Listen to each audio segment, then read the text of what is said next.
I have decided to do a detailed guide on the Crusader setup for the current meta builds.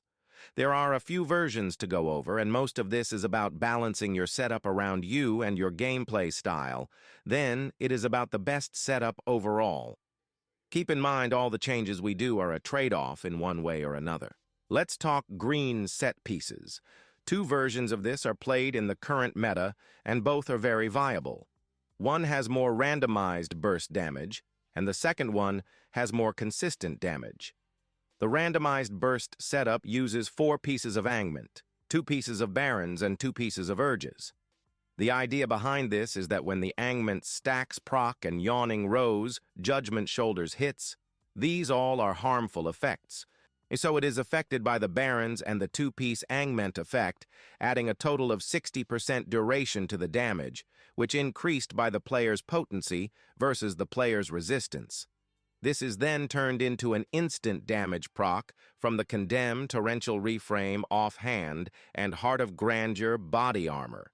The Lofty Lights offhand is also scaled by the 2 pieces of Barons and player's potency versus resistance, which is a base 3-second blind. The second and more consistent damage setup uses 2 pieces of Angment, 2 pieces of Barons, 2 pieces of Grace, and 2 pieces of Vithus. The idea behind this setup is more consistent damage, as it now has 15% damage instead of the 3 stacks on Ignite from Angment. Like the first build, it still has the 60% duration to the damage and is still increased by the player's potency versus the player's resistance. But now it only applies to the Yawning Jose Judgment Shoulders. The Lofty Light offhand as earlier, and is scaled by the 2 pieces of Barons and player's potency versus resistance, which is a base 3-second stun. Now let's talk legendary essences, which have some changes you can make depending on how you would like to play it, but the core essences to make the build function are the Yawning Rose Judgment Shoulders, Heart of Grandeur body armor, and the Torrential Refrain offhand. These are the core of the build, and at this point won't be changing unless nerfed or new essences replace them.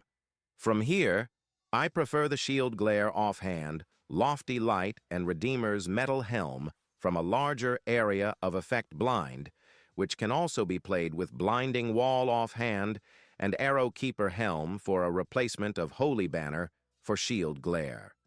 For pants, I prefer Permanent Reproach for a larger Condemn radius, but you can also swap in Sightless Chausses for more damage, but a smaller radius blind.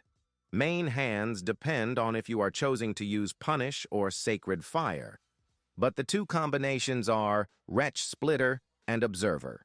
Wretch Splitter, if you hit with a Punish, grants you 28.5 movement speed while moving towards that target. And Observer gives you stacking 19% damage stacking to 57%, and both grant the buff Punish give you 30% block for 3 seconds. Very defensive option. The other is Sacred Fire, which is a more offensive option, using Horn Splitter offhand, which adds an Ingite effect on the target, which we are scaling with the Barons and the Angment's green set pieces, and Trail by Fury offhand, which adds a Expulsion every time we are hit. Reforges, I prefer to use the Barrier Family bonus. Make sure I have 3 pieces rolled on each legendary over 8 pieces of gear. This allows for the maximum chance to proc with the bigger shields, and the last 2 mods you can use how you feel you need. I personally have beneficial effect and damage taken from players from the Jolt family rolled on the last 2. Some players will have attack speed for faster actions, and attacking this is all personal choice. Curse properties I prefer to use. Detested here as they get blinded, they now drop a puddle of damage under them that increases the damage they take and deals 24% damage per second they are in it. But Ghosted is another good curse property to use. Paragons, I prefer to use full Brawler or full Slayer shields if I have full Barrier Reforges unless I'm in a Smalls Resonance match, which I swap to Slayer Continual Damage Paragon. Legendary Gems. I won't go ahead and tell you to use new meta gems, as not all players have these and people's resonances are all different, but I would suggest trying to use gems that work with the build. If you have higher potency, Seeping Bile and Viper's Bite are amazing. And if you want a little bit more power and are okay with some lower resonance, I would suggest Misery Elixir, but I would suggest trying to use gems that work within your resonance and budget.